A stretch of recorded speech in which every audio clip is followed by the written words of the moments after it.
अपने हाथों को उठा, बोलो सर्वशक्तिमान परमेश्वर, मैं अपनी आत्मा अपने दिल को तैयार करता हूं आपके वचनों को ग्रहण करने के लिए। जो कुछ आपका आत्मा आज मुझे बताए मैं उन्हें ग्रहण करता हूं। प्रभु यीशु मसीह के सामर्थी नाम में हम मांगते हैं, आमीन। ऊंचा आशीष, ऊंची चर्च। स्वागत है जीवित परमेश्वर की हजूरी में, आमीन। बैठ जाओ अपने शरीर में, आत्मा में आप मेरे साथ खड़े हैं। आप प्रभु से प्यार करते हैं, जोर से बोलो आई लव यू जीसस। मेरा ये बिलीव है कि आप जब इस वर्ड को आज सुनोगे आप सेम नहीं होगे। आप एक फिक्स मैच में हो।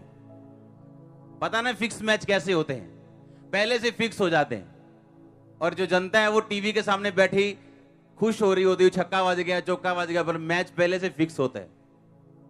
आपका मैच खुदा ने फिक्स किया हुआ। आपको आज से, अगर आप चाहते हो, जो मैंने अपनी लाइफ में एक्सपीरियंस किया और मेरे द्वारा अब दूसरे लोग एक्सपीरियंस कर रहे हैं, अगर आप इसे एक्सपीरियंस को करना चाहते हो, आपको एक चीज आज करनी है। आज से आपको अपनी जिंदगी को आत्मिक तरीके के साथ जांचना और देखना है, आमीन।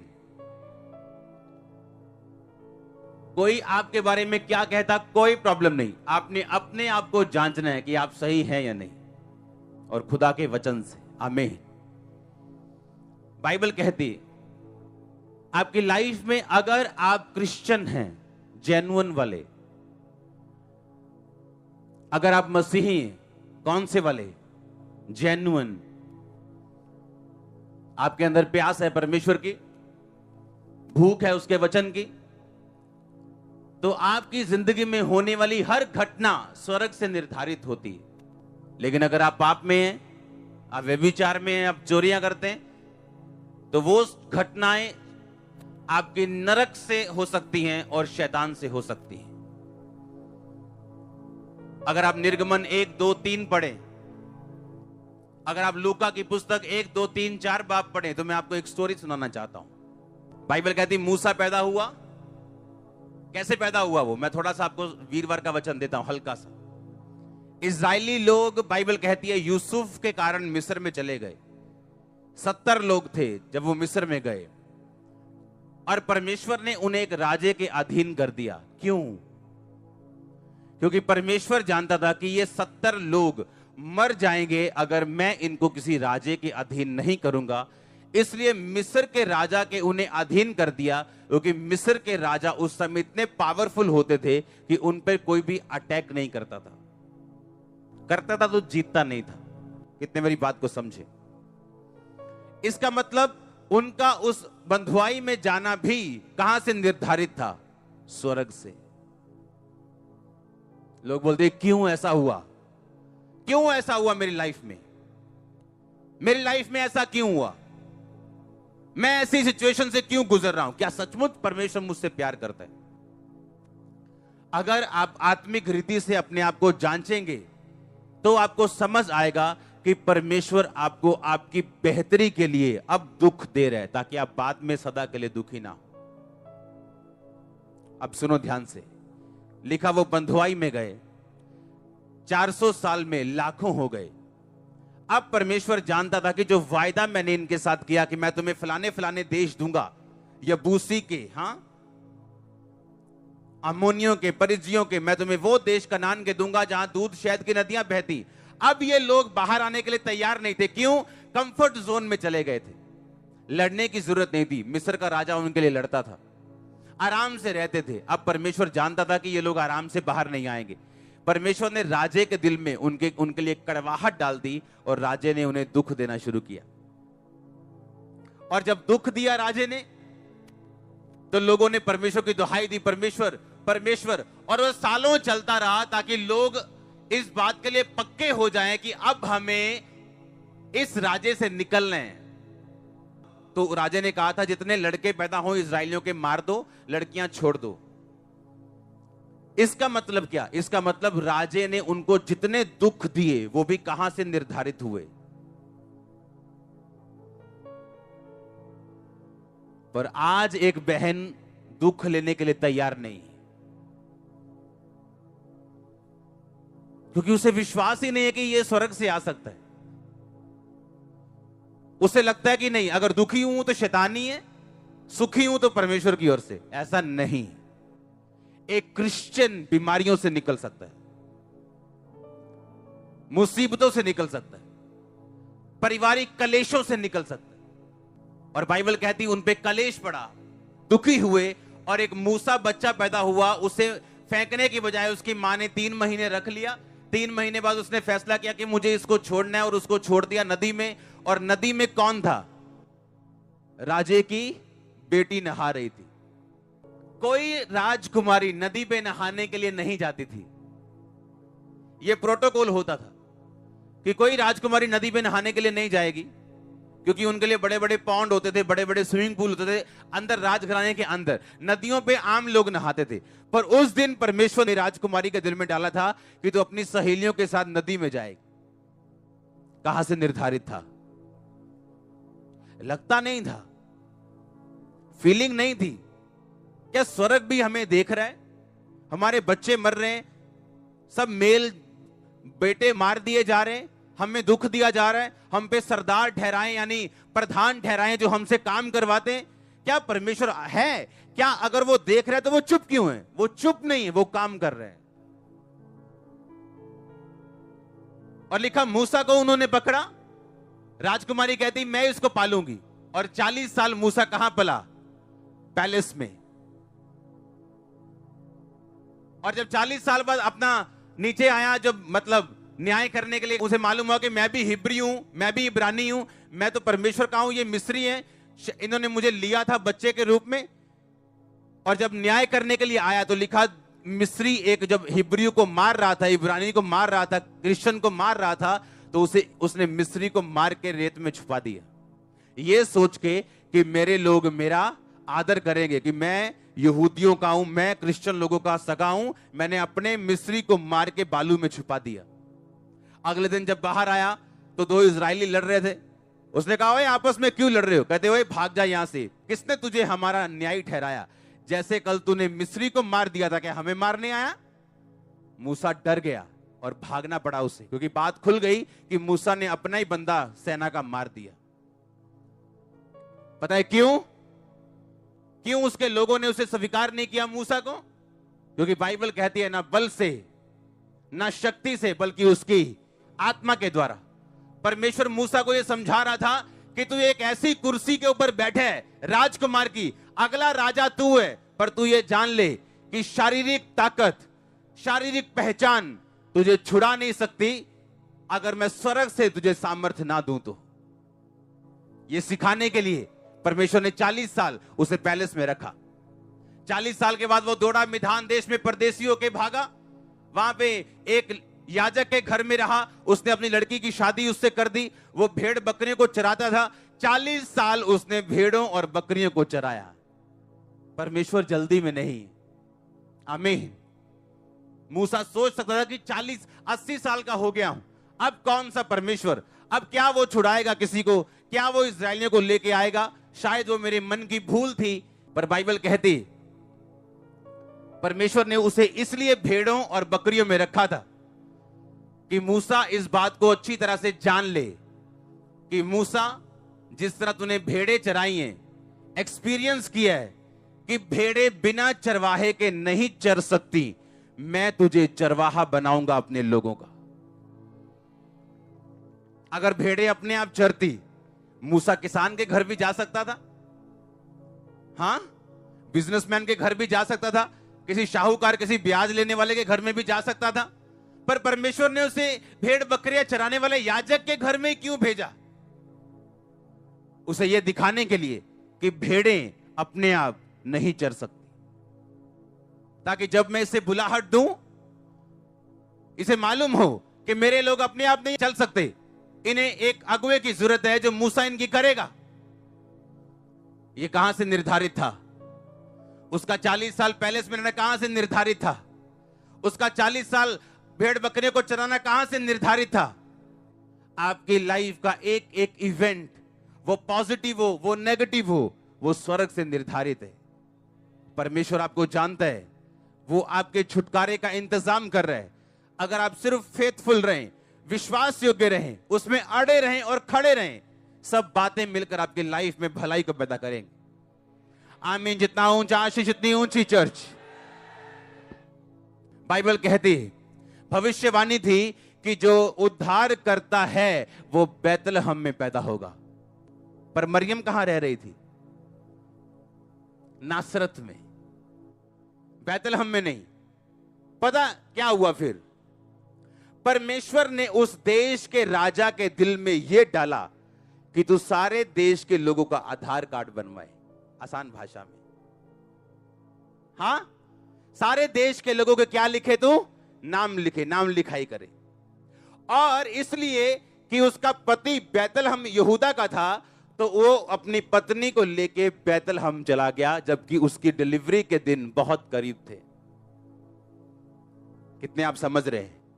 आपको क्या लगता है कि वो सरकारी हुक्म था कि नाम लिखाई करनी है? हां, वो सरकारी हुक्म नहीं था। कहां से निर्धारित था? दिया उस राजे ने था जिसको परमेश्वर की एबीसी मालूम भी नहीं थी।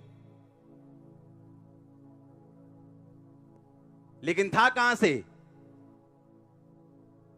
वो आपके लिए राजाओं के मन बदलेगा, गवर्नमेंट के मन बदलेगा, अधिकारियों के मन आपके लिए बदलेगा वो। अगर आप अपनी सराउंडिंग देखें, अपनी लाइफ का घेरा देखें, जो आपके साथ हुआ उसे देखें अपनी अंदरूनी आंखों के साथ, तो आप समझ जाएंगे परमेश्वर आपके साथ खड़ा है। हर दुख जो मूसा की लाइफ में हुआ, मेरे भाई 40 साल भेड़ बकरियों को चराना ये आसान नहीं है। भेड़ बकरियों का बिजनेस बड़ा डिमांडिंग है। रात को जब औंस पड़ती, डिमांडिंग है।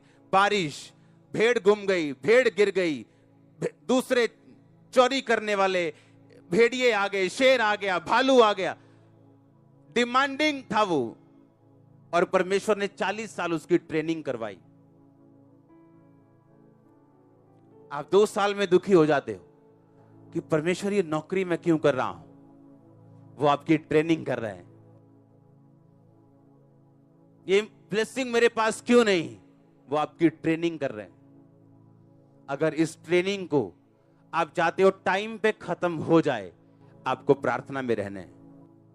अगर आप चाहते हो ये ट्रेनिंग लंबी चली जाए, तो जाओ दारू पियो, व्यभिचार करो, तो ये 2 साल की ट्रेनिंग आप 20 साल की कर लोगे।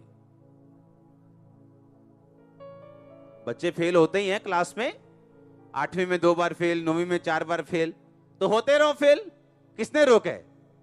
पर अगर फेल नहीं होना, टाइम पे अपनी ट्रेनिंग पूरी करनी है।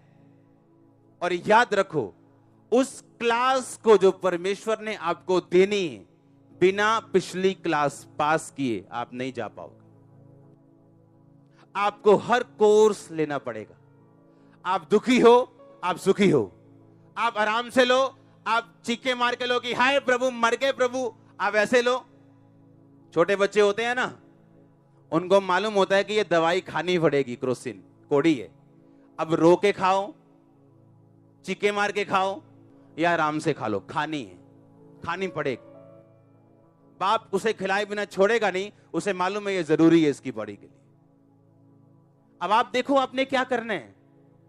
आपने, क्योंकि जब मेरी ट्रेनिंग हो रही थी तो मैं बड़ा दुखी रहता था। प्रभु ये 40वां रोजा है मेरा, 7 बार के 40 रोजे, 7 टाइम, एक साल में 40 रोजे, 7 बार, और हर रोजे में रोना कि क्यों तू मेरी प्रार्थना नहीं सुनता? जिन पे मैं प्रार्थना करता हूं उनकी सुनी जाती है, तू मेरी क्यों नहीं सुनता? जब तक मैं शांत नहीं हुआ, जब तक मैंने उस हीलिंग, उस डिलीवरेंस को लेने के लिए क्विट नहीं कर दिया कि छोड़ो, भाड़ में गई हीलिंग, छोड़ दो, अब प्रभु की सेवा करो, आप समझ रहे क्या? जो हीलिंग मिनिस्ट्री आप देख रहे हो, ये उस टेस्टिमनी से जन्मी है जहां मैंने 10 साल प्रार्थना की और हीलिंग नहीं मिली, और 11वें साल मिली। और वो भी तब मिली जब मैंने प्रार्थना करनी हुई इस विषय के लिए ऑलमोस्ट बंद कर दी थी। बस याद, प्रभु को याद करो तो थोड़ा सा, बस याद है ना तेनू? हाँ, कितने समझ रहे हैं? और दिल में ऐसा लगता था कि इस प्रार्थना को करने का फायदा नहीं है, लेकिन फिर भी करता था। बाइबल का वचन पूरा हो, मांगो तो दिया। क्योंकि एक एक कोर्स आपको लेना पड़ेगा। डॉक्टर टीबी की दवाई देते हैं, बोलते हैं अगर एक खुराक मिस की दोबारा से कोर्स चालू होगा। स्पिरिचुअल कुछ चीजें ऐसी, आप जाएंगे, प्रार्थना करेंगे बड़ी, 3-4 दिन बड़ी अच्छी प्रेयर में, फास्टिंग में, फिर कुछ गलत कर लिया, कोर्स दोबारा शुरू। और जितनी बार वो दोबारा शुरू होगा उतना ही खिजाहट से भरा हुआ होगा। और जितना आप आराम से कर लेंगे, जिस तरह लिखा, दूध छुड़ाया लड़का अपनी माता की गोद में रहता है। उसे मालूम है अब दूध मिलने वाला नहीं है मां का, उसका दिल करता है बहुत, दूध छुड़ाना बड़ा मुश्किल है बच्चों का, पर उसे मालूम है अब नहीं मिलेगा, तो वो आराम से बैठा होता है वहां चुप करके। कितने मेरी बात को समझ रहे? कुछ चीजें हमें मालूम है कि अगर खुदा ने स्टॉप किए, किसी पर्पस के लिए किए। अगर ये वीजा अब नहीं आया, इसका कोई मकसद है। अगर ये ब्लेसिंग अब नहीं है, इसका कोई मकसद है। और जब आप स्पिरिचुअली इस चीजों को ढूंढ लेंगे और समझ लेंगे, शैतान आपको धोखा नहीं देगा, क्योंकि वो धोखे से मारता है आपको। तू बीमार क्यों है? तू दुखी क्यों है? तेरी लाइफ में ये क्यों नहीं हुआ? तेरी शादी अब तक क्यों नहीं हुई? तू लेट हो गया। गॉड्स टाइम, टाइम पे रॉन्ग पर्सन के साथ शादी करने से ये अच्छा है कि आप गॉड्स टाइम पे राइट पर्सन के साथ जुड़ जाओ। और जो राइट पर्सन है, परमेश्वर उसे ट्रेनिंग के बाद लेके आता है। आपकी लाइफ में वो कोई ब्लेसिंग आपको नहीं देना चाहता जिसे आप अभी हैंडल ना कर सकें, और वो ब्लेसिंग आपके उद्धार से चले जाने का कारण बन जाए। कुछ ब्लेसिंग्स को वो रोकता है ताकि आप उद्धार में बने रहें, और जब आपको बने रहना आ जाता है, ब्लेसिंग्स फ्लो करती हैं। आप बोलते हो ये क्या हो गया? फ्लो करती, वो इतनी स्पीड से फ्लो करेंगी कि आपकी प्रार्थना से ज्यादा होंगी जो आप करेंगे। अधीनगी में जाना 400 साल किसकी ओर से निर्धारित था? अब राजा का दुख देना ताकि वो दुखी होकर ही फैसला करेंगे निकलने का, किसकी ओर से निर्धारित था? मूसा का पैलेस में रहना किसकी ओर से निर्धारित था? मूसा का 40 साल भेड़ बकरियों को चराना किसकी ओर से निर्धारित था? क्यों? ताकि वो सीख सके। आमीन। बैतलहम में जन्म होगा उद्धारकर्ता का, और नासरत में वो रह रहे थे। प्रेगनेंसी, डिलीवरी होने वाली थी, और एक हुक्म आया कि भाई राजा ने आज्ञा दी है कि अपने अपने नाम लिखाओ, अपने अपने आधार कार्ड बनवाने के लिए वहां आ जाओ। उनको बैतलहम में जाना पड़ा। किसकी ओर से निर्धारित था? ये इवेंट्स, आपकी लाइफ में होने वाली घटनाएं कहां से निर्धारित हैं? एक पास्टर अपनी टेस्टिमनी दे रहे थे, उसके किसी करीबी के घर में एक बच्चा पैदा हुआ, और वो बच्चा मंदबुद्धि था। उनको बड़ा झटका लगा। कहते हम इतना अनॉइंटिंग में रहते हैं, हमारे साथ ऐसा हो नहीं सकता। प्रार्थनाएं हुई, सब कुछ हुआ। कहते ये क्या हो गया हमारे साथ? पर उनको मालूम था कि परमेश्वर जो करता है वो इतना दूर की सोचता है जो इंसान के बस की बात नहीं। धीरे धीरे धीरे धीरे जब वो बच्चे की केयर करने लगे, उन्हें मंदबुद्धि बच्चों के बारे में समझ आने लगी, और तब आया परमेश्वर का असली प्लान। वो अपने पास्टर के पास गए, कहते मुझे ये बात कभी समझ ना आती, ना इस चर्च को आती, कि जब एक मंदबुद्धि बच्चा किसी घर में पैदा होता है तो उसकी टेक केयर में माँ या बाप को पूरी जिंदगी लगानी पड़ जाती। उन्होंने कहा कि हमारे घर में बहुत से लोग हैं जो उसकी केयर करते हैं, पर मैं ऐसा महसूस करता हूं कि बहुत से ऐसे परिवार होंगे जो चर्च नहीं आ रहे होंगे क्योंकि मंदबुद्धि बच्चे हैं उनके घर में उनकी टेक केयर करने के लिए। उन्होंने कहा हम एक मीटिंग शुरू करेंगे मंदबुद्धि बच्चों के लिए और उनके पेरेंट्स के लिए, जहां हम स्पेशल लोगों को रखेंगे उनकी केयर करने के लिए और उनके पेरेंट्स चर्च अटेंड करेंगे। वो सर्विस शुरू हुई, लाखों लोगों ने उस सर्विस को अटेंड किया, बपतिस्मे लिए, सेव हुए, बच्चे हील हुए।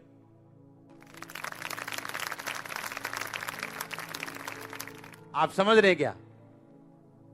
अगर उस पास्टर के खास व्यक्ति के घर में ऐसा ना होता तो लाखों लोग रह जाते। हमें परमेश्वर को इस एंगल से नहीं देखना है जो हमारा एंगल है, हमने उसे आत्मिक रीति के साथ देखना है और उस पर भरोसा रखना है। इसलिए परमेश्वर ने कहा विश्वास के बिना उसे प्रसन्न करना अनहोना है, और लिखा अनदेखी वस्तुओं पे हमारा विश्वास है। हम अनदेखी वस्तु पे विश्वास करते हैं, हेवन देखा नहीं पर हमें विश्वास है कि वो है। हाँ, परमेश्वर देखा नहीं पर हम उसके कामों से जानते हैं कि वो हमारे बीच में मौजूद है। उसका आत्मा हमारी अगुवाई करता है और अगुवाई देता है कि हम परमेश्वर की संतान है, हाँ या ना। तो आपकी लाइफ की होने वाली हर घटना उसको आप ध्यान से समझना। बस एक कंडीशन है, क्या आप परमेश्वर के साथ फेथफुल हैं? बस अगर आप फेथफुल हैं, आपके आसपास आपके लाइफ में होने वाली हर घटना एक बड़ी बड़ी टेस्टिमनी के लिए आपकी लाइफ में बहुत बड़ी, जिसे आप टेस्टिमनी समझ रहे हो कि अब मेरे कैंसर चला गया, ये टेस्टिमनी की शुरुआत है। ये बेबी हुआ आपके घर। एक बात मेरी समझना आज ध्यान से, और इतने ध्यान से समझना, अपनी लाइफ के करीब इसे लेके जाना। अगर आप क्रिश्चियन हैं, जेन्युइन वाले, हाँ, क्योंकि जैसे फेक पास्टर्स भी होते हैं तो फेक बिलीवर्स भी होते हैं, उनको कोई मतलब नहीं है।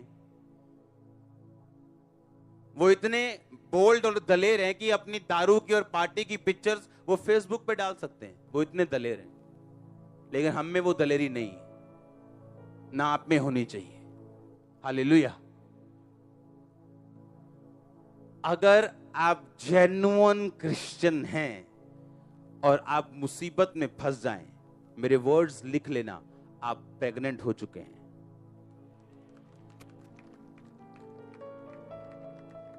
और आपकी डिलीवरी होगी, मैं आपको सच कह रहा हूं। उन्हें लगता था राजा कह रहा है ओए चलो ईंटें बनाओ, चलो ये काम करो, दुखी कर दो इनको, इतना दुखी कर दो ये भूल जाए सब कुछ, इनके बेटे मार दो, खत्म कर दो। उन्हें लगता था मुसीबत आ गई, पर वो मुसीबत नहीं थी। वो क्या थी?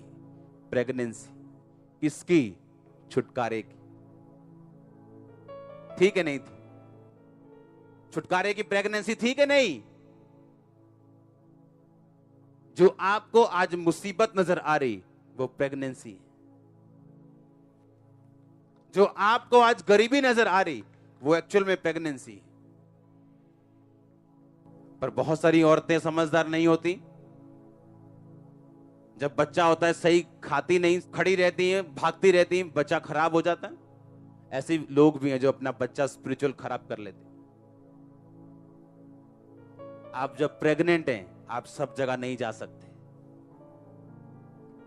नहीं जा सकते सब जगह जा सकते हैं आप इतने दलेर हैं कि खुदा से भी दलेर हैं। परमेश्वर ने गया, आप प्रभु से भी ऊपर हैं कि कहीं भी चले जाओ घूमने के नाम पे। नो, उसके वचन से पंगा लेंगे, जिंदगी नरक बन जाएगी। अपनी स्पिरिचुअल आईज खोलो और देखो आपकी घटनाएं परमेश्वर ने जो आपकी लाइफ में दी हैं, और थैंक्सफुल हो खुदा का। कुछ प्रार्थनाओं का उत्तर उसने नहीं दिया क्योंकि आज उसकी वजह से आप यहां पे।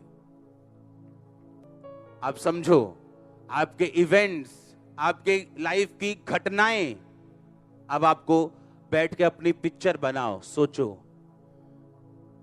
हाँ, लोग बोलते ओ फलानी पिक्चर बड़ी एक्साइटिंग, एक क्रिश्चियन बंदे की लाइफ 100 पिक्चर से ज्यादा मिला के एक्साइटिंग है।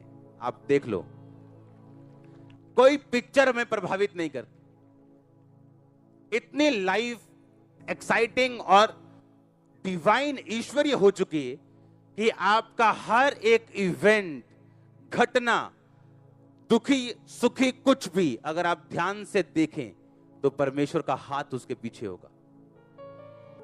अब एक प्रेग्नेंट औरत सोच रही, अरे क्या राजे के दिल में भी अभी आना था कि मैं इतनी दूर जाऊं 9 मंथ में, और अभी होने वाली डिलीवरी इतनी दूर, और ये भी नहीं गाड़ियां थी चलो जी इनोवा करा लिए, नो, गधे पे बैठ के जा रहे हैं, पैदल जा रहे हैं, गड्ढे पे जा रहे हैं, और दुखी हो रही।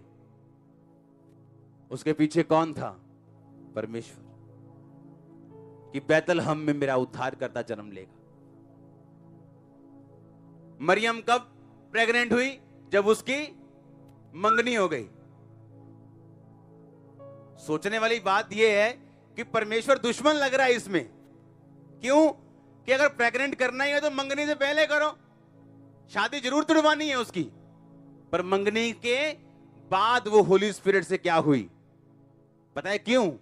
अगर वो मंगनी से पहले होती तो वो पत्थरवा करके मारी जाती, क्योंकि इजराइल में ये रूल था, अगर तूने व्यभिचार किया तो मर गए। अब कोई ये समझता ही नहीं कि मुझे खुदा के वचन ने मुझे प्रेग्नेंट किया अपने स्पिरिट के साथ, कोई नहीं मानता। इसलिए परमेश्वर ने पहले उसकी मंगनी करवाई, वो भी ऐसे धर्मी से जो उसको बदनाम भी नहीं करना चाहता। खुदा के दूत ने दर्शन दिया कि जो उसके गर्भ में है वो पवित्र आत्मा की ओर से है, उसे तू अपने पास ले आ। किसकी ओर से निर्धारित थी उसकी मंगनी? अब उसी यीशु मसीह के रास्ते को साफ जिसने करना था, यूहन्ना बपतिस्मा दाता, उसने आना था अलीशिबा से। वो सालों बांझ रही, क्यों? स्वर्ग की ओर से कि जब यीशु मसीह से वो प्रेग्नेंट होगी, उससे 6 महीने पहले तू धरती पे जाएगा। पर उसके माता पिता को ये चीज पता नहीं थी, अलीशिबा और जकरिया को। वो सोचते थे शायद रसौली है, शायद ये कमी है, शायद ये कमी है, पर वो किसकी ओर से था? अगर आप इवेंट्स देखें, घटनाएं देखें जो बाइबल में हुई और आपकी लाइफ में हुई, आप खुश हो जाएंगे कि खुदा कर रहा है जो कर रहा है। हालेलुया। एक एक घटना अकेले मरियम और मूसा की नहीं, हर बंदा, हर एक व्यक्ति। यहोशू मूसा के बाद वाला, जब मूसा पहाड़ पे होता था लोग नीचे होते थे, मूसा पहाड़ पे होता था, यहोशू बीच में होता था। लोगों से दूर, मूसा से दूर, बीच में। और कितनी कितनी देर, अगर मूसा 100 दिन पहाड़ पे है तो वो 100 दिन उसी पहाड़ पे रहता था। अगर मूसा तंबू में रहता था, जब परमेश्वर की हुजूरी तंबू में आ गई थी, जब मूसा घर जाता था हजूरी में प्रभु से बात करके, तो यहोशू उस तंबू में रहता था, उसको छोड़ता नहीं था। आप कह सकते हो बोरिंग लाइफ थी उसकी, पर परमेश्वर ने उसे बोरिंग लाइफ दी कुछ साल, ताकि उसे मूसा की जगह खड़ा कर सके। आप समझ रहे हैं? बाइबल कहती है यूहन्ना बपतिस्मा दाता इजराइल पर प्रकट होने से पहले कहां रहा? वो क्या खाता था वो? हाँ, टिड्डियां। और कोई बोलता है वो टिड्डियां, ये टिड्डियां ही थी जी। अरे छोड़ो, वो टिड्डियां हो, वो फलियां, वो कुछ भी हो, रहता कहां था वो? क्यों भाई जंगलों में क्यों रहना? क्योंकि परमेश्वर ने उसकी तैयारी करवानी थी। जंगल रहने तक उसके दिल में आ सकता है मैं ही क्यों ऐसा हूं। आपको क्या लगता है यूहन्ना ने फ्रेंड्स बनाने की कोशिश नहीं की होगी, पर वो रिजेक्ट हुआ होगा हर बार, धोखा खाया होगा उसने, उसकी बात को मिसअंडरस्टैंड किया होगा उसके दोस्तों ने 1000 टाइम, ठोकर खाई होगी उसने। उसने कहा जंगल ठीक है। पर जब ऐसे लड़ाइयां क्लेश होते होंगे, वो सोचता होगा मैं ही क्यों, मैं तो बड़ा अच्छा हूं, मैं तो बहुत अच्छा हूं, मेरे साथ ही ऐसा क्यों? किसकी ओर से निर्धारित था? क्योंकि स्वर्ग उसे पुश कर रहा था जंगलों में, तुझे 30 साल यहां रहना है, 29 साल मैंने अपनी लाइफ के 29 साल एक तरह से जंगलों में बिताए हैं। आप मेरे लोग से पूछ सकते हो कहां किस रूम में मैंने अपने सालों बिताए। सिर्फ मीटिंग के दौरान निकलता था उस रूम से, मीटिंग के बाद फिर वहीं। और ये नहीं मेरा दिल नहीं करता था, मैं जा नहीं पा रहा था। जब वो तैयारी करवाता है तो अच्छी तरह करवाता है, अच्छी तरह करो। आमीन। आप समझ रहे मेरी बात को? दोस्ती की होगी उसने, धोखे खाए होंगे, और परमेश्वर ने उसे धक्का दिया, पुश किया जंगल में। एक लड़की मेरे पास प्रार्थना करें, मेरे पेरेंट्स मैनू प्यार नहीं करते, मेरी वड्डी भैन नू प्यार करते, मैनू नहीं प्यार करते, मैनू झटकाई मारते। हर बार यही बोलती थी वो। और यही चीज ने उसको इतना शैतानी प्रभावित किया, एक ऐसे लड़के के साथ वो भाग गई जो परमेश्वर की ओर से नहीं था। इमोशनली डिस्टर्ब थी। मेरी फैमिली मैनू प्यार नहीं करती। अरे अगर मेरी फैमिली मुझे प्यार करती ज्यादा, तो 2004 में जब दुख आए, सताव आए, जब यीशु मसीह के नाम के कारण मैंने घर तक छोड़ दिया था, तो उस टाइम मैं वापस चला जाता यीशु मसीह को छोड़ के, अगर मैं ज्यादा लगाव में होता। आज मेरा लगाव मेरे भाई से भी ज्यादा होगा, मेरी फैमिली का। पर उस टाइम खुदा ने शुरू से मुझे रिजेक्ट किया मेरी फैमिली से, ताकि मैं तैयार हो सकूं। जब तैयार हो गए, अब प्रभु कहता तू फ्री है। आमीन। आपको समझना है, जो चीज आपके हाथ में नहीं, दुखी मत हो उसके लिए। कितने मेरी बात को समझ रहे हैं? जो चीज आपके हाथ में नहीं, उसके लिए दुखी नहीं होना है। प्रेयर करनी, नहीं हुआ कुछ, थैंक्स गिविंग करना, क्योंकि वो आपको सिखाने के लिए। मेरा भाई, उसका परिवार के साथ लगाव था बहुत, मेरे से ज्यादा उस टाइम। हम दोनों पे सताव आया, दोनों ने एक ही दिन बपतिस्मा लिया था। वो बैक स्लाइड हो गया, वापस चला गया मसीहत से, मैं मसीहत में खड़ा रहा। आप समझ रहे क्या? पूरी फैमिली सेव्ड, पूरी फैमिली हील्ड। क्यों? मैं खड़ा रहा, दुखी नहीं हुआ। ओ मेरी मां ने मुझे छोड़ दिया, मेरा बाप नहीं मुझे पूछता, मेरा भाई। आप समझ रहे क्या? आप इमोशनल डिस्टर्बेंस से गुजरोगे, कोई प्रेयर आपको बचा नहीं पाएगी। ट्रेनिंग होगी आपकी, प्रेयर आपको ताकत देगी उसमें खड़े रहने की, उसको सहन करने की। क्योंकि परमेश्वर ने कहा कोई परीक्षा तुम्हारे सहने से बाहर नहीं होगी, कोई परीक्षा भी। आज के बाद आप नहीं जांचोगे अपने आप को कि ये क्यों हुआ, ये क्यों हुआ। आपको मालूम है क्यों हुआ, कहां से निर्धारित है। अगर स्वर्ग चाहता है कि कोई बंदा 29 साल जंगल की तरह जिए, तो आप रोक नहीं पाओगे। अगर स्वर्ग ये चाहता है कि आप उस प्रेगनेंसी में दुख सहते हुए एक स्थान से दूसरे स्थान तक जाओ, आप उसे रोक नहीं पाओगे। कुड़कुड़ाओगे तो अपना नुकसान करोगे। 2004 में मेरी जब सिर की हीलिंग हुई, तो थोड़े महीने जब मैं गवाही दे चुका, फिर अटैक हुआ। अब शैतान कहता बोल क्या करेगा तू, वापिस जाएगा कि मूर्खों की तरह खड़ा रहेगा अभी भी। मुझे मालूम था ये शैतान का प्लान है, क्योंकि परमेश्वर कहीं अधिक मुझे देना चाहता है।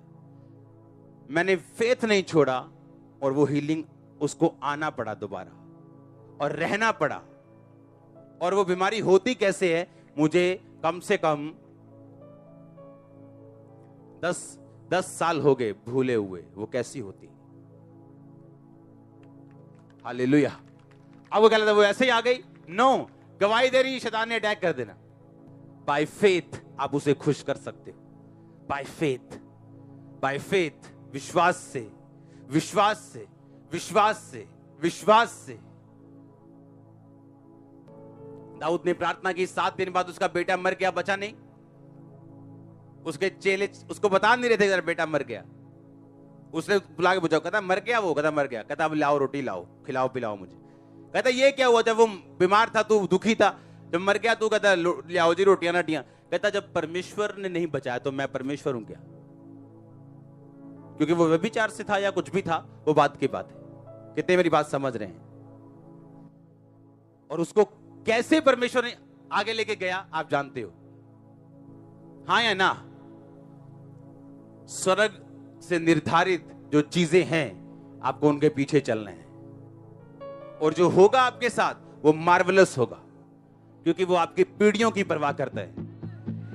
आप टेस्टिमनी नहीं पाओगे, आप टेस्टिमनी का गुच्छा लोगे खुदावंद। आप देख लेना, आप देख लेना। मैं नहीं बिलीव करता आप ऐसा वचन सुनोगे और आप बिना टेस्टिमनीज के होंगे। टेस्टिमनी नहीं, गवाहियों के साथ आप आएंगे, अकेली गवाही नहीं। God bless you all church, God bless your family, God bless your finances. आमीन ऊंचा आशीष ऊंची।